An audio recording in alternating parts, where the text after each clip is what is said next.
Thanks for joining me for this edition of the Author's Corner, brought to you by KNEO 91.7 FM, The Word. I'm Roberta Foster, and today I welcome Andrew Hopper to Author's Corner, and he has written the book Chosen, Building Your Family the Way God Builds His, which is published by New Growth Press, and he'll tell you more about how to find the book at the end of the program. A little bit about Andrew. He is the lead pastor of Mercy Hill Church in Greensboro, North Carolina, where he's passionate about multiplication and church planting through the Mercy Hill Collaborative. And prior to that, he spent 5 years at the Summit Church in Raleigh-Durham, North Carolina, during which he earned a Master of Divinity from Southeastern Baptist Theological Seminary. And he's with us today. Welcome to Author's Corner, Andrew. Oh, Roberta, thank you so much for having me on. Absolutely. So why don't you tell us what it is that inspired you to write this book, Chosen, Building Your Family the Way God Builds His? Yeah, I am an adoptive father of a special needs child. We have 4 children, my wife and I. We've been married for 20 years, and we like to say we have 3 children from biology and 1 child from theology. Okay. And the theological child is our chosen child, our adopted child. But that is not really the primary motivation for me writing the book. I think a lot of people would think, oh, well, this is near to his heart. He's an adoptive father. He writes the book. But actually, the reason that I wrote the book and the reason that I adopted a child come from the same motivation, and that is that when you look in the Scripture, especially in the New Testament, although it's in the Old Testament as well, you see a couple of dominant metaphors for our relationship with the Lord. One of them, of course, is marriage, that we are the bride. Mm-hmm. But the other is that we are children of God by the, quote, spirit of adoption, Galatians 4 says. 1 John 3:1 says that he has lavished his love upon us that we would be called his children. So Christians understand adoption in a deep way, even if they can't articulate it, because you and I are spiritually adopted into God's family. We're not born into it. We're born altogether in sin, but we are adopted into his family. And so when that is the focal point of our motivation, I feel like it gives us a lasting, strong, very firm foundation for stepping into really foster care and of course, adoption. How do you explain that to folks so that they feel more compunction toward adoption? One of the places I read, it says you felt like just about every Christian should adopt a child. And so how do we make it more personal for people to get the sense of wanting to adopt a child? Yeah, so I actually in the book I say I don't say that. I say that not every Christian should adopt. Oh, okay. But I say that every Christian should be willing to think about putting their yes on the table and think about adoption and or other ways that they can, through James 1:27, care for the orphan and visit the orphan. But I do think that all of us should be adoption-minded, meaning, whether we're the ones that step onto the field, so to speak, in adoption or not, all of us should be there to support, pray for, hold the rope, give money.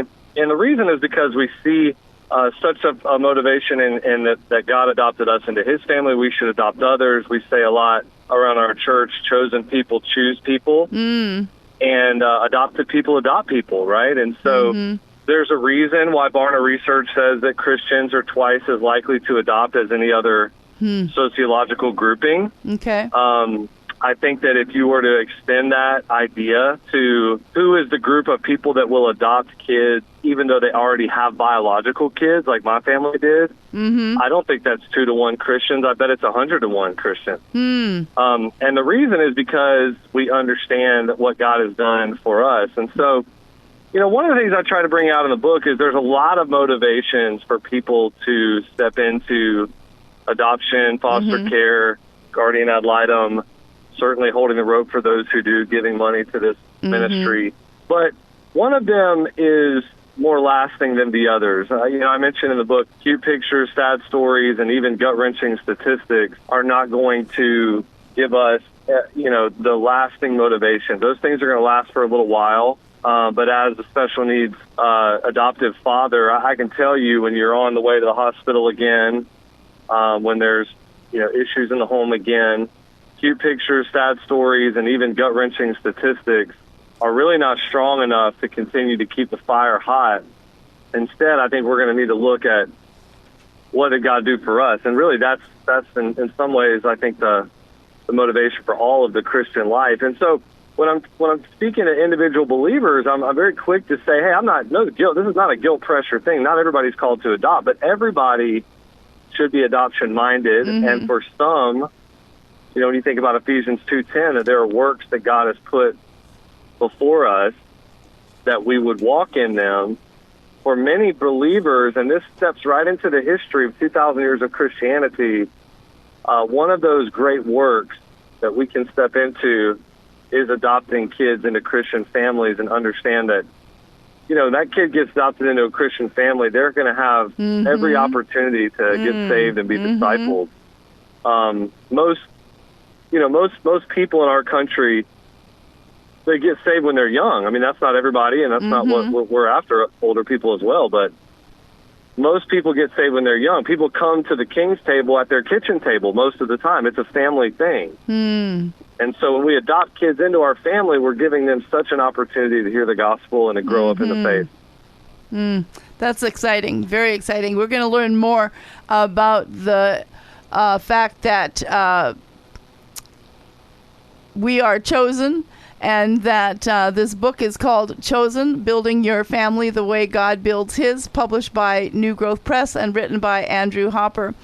So, Andrew, tell us a little bit more about what are some of the challenges a family should consider before venturing into their adoptive journey?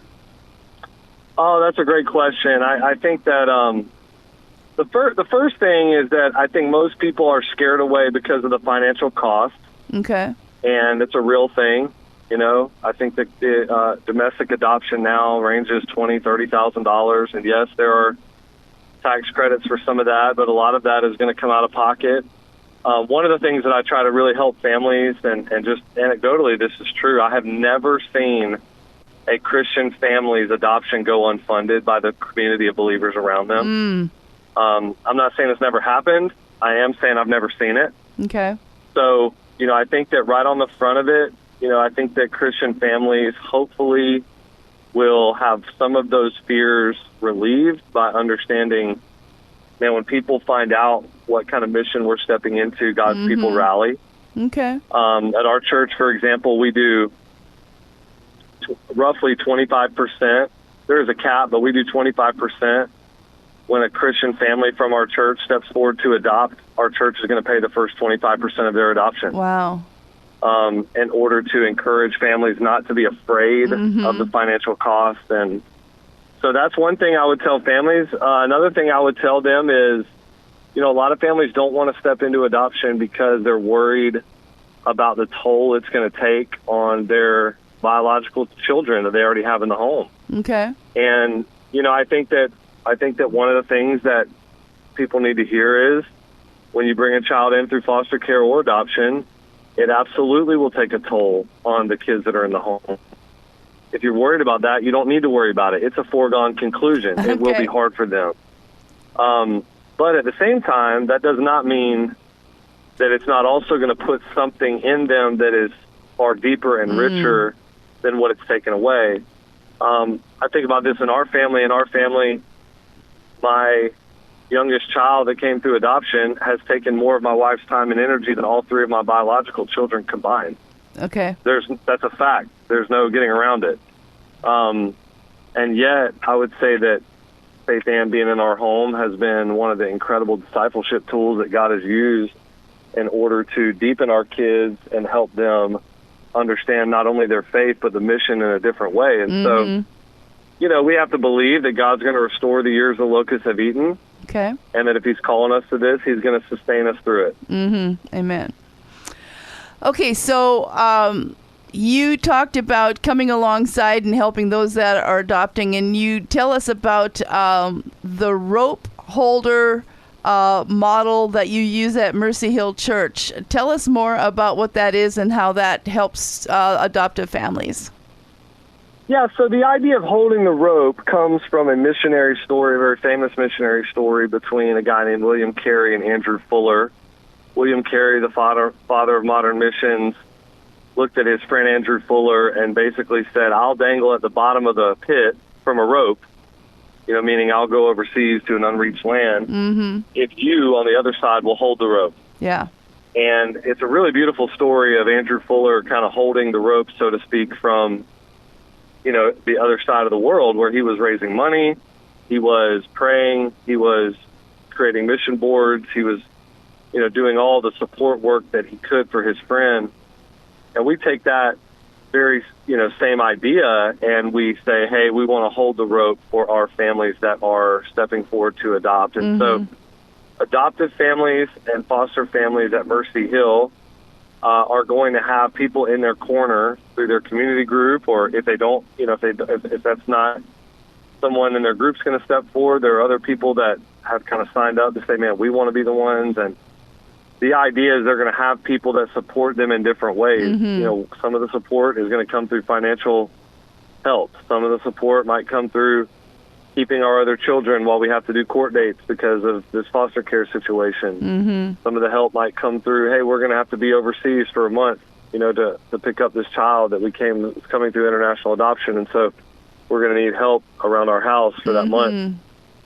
Rope holding is as unique as the family that is adopting the child, but it's basically a group of people who have said, hey, we want to help. Okay, so one of the things that I've heard from others in concerning about adoption is just the fact of that child might be scarred, and the emotional scarring that takes place many times with children that are up for adoption. What's one of the best things that you can tell our listening audience about considering taking a child into their family that might have emotional scarring? Yeah, I mean, that's another one of those where I would say you don't worry about it because it's just 100% going to be true. Okay. So it's not an if. I don't want to be a broken record, but a lot of it goes back to the way that we view our own adoption by God. I mean, okay. When you think about, I'll give you a scenario. I want you to, this comes from the book Adopted for Life, but it's a really good illustration. If you imagine that you're going to adopt a child and it's a cute little baby and you're so happy and you get to the orphanage and they say, hey, there's been a little mix-up. Actually, the child you're going to bring home is much older. They've been abusive towards other families they've been with. They start fires. They're chaotic. They come from a long line of alcoholism, and they list 10 other things like that. And then they say, okay, hey, now we're going to go get the kid and we're going to bring him in. And many of us think, well, I don't know if I could do that. I don't know if I could adopt that child. And what they don't understand is in that illustration, you're not the parent. You're the actual child. Because that's what God did when he adopted us. I see. We were the ones that had problems, that caused problems, that started fires, that, in our sin, really created a lot of chaos. And yet he stepped in and adopted us anyway. And so That's basically the gist of how I would look at it. I would say, yeah, there's going to be problems, but were there not problems with you and God still brought you into his family? Okay. Well said. Well said. Well said. Okay, today I've been talking with Andrew Hopper about his book, Chosen, Building Your Family the Way God Builds His. And Andrew, tell our people how they can find out more about your book, your ministry. Yes, thanks so much. So you can find the book at any retailer. So if you get online and anywhere you go to get books, you can get it there. And then if you want to connect personally with me in terms of just following our ministry, and there's stuff about the book on the website too, but you can go to andrewphopper.com and all of our links to social media and the book are right there on that website. Fantastic. Well, I really appreciate your tying the connection between our adoption and the adoption of others into our families through your book, Chosen, Building Your Family the Way God Builds His. And I've been talking with Andrew Hopper. We certainly thank New Growth Press for providing a copy of the book for us. And Andrew, thank you so much for sharing your heart with our listeners today. All right. Thank you so much. To our listeners, if you would like to hear this interview again or share it with another, you can find it on your favorite podcast platform or through kneo.org. Thank you for tuning in. This is Roberta Foster on the Author's Corner. Join us again next time.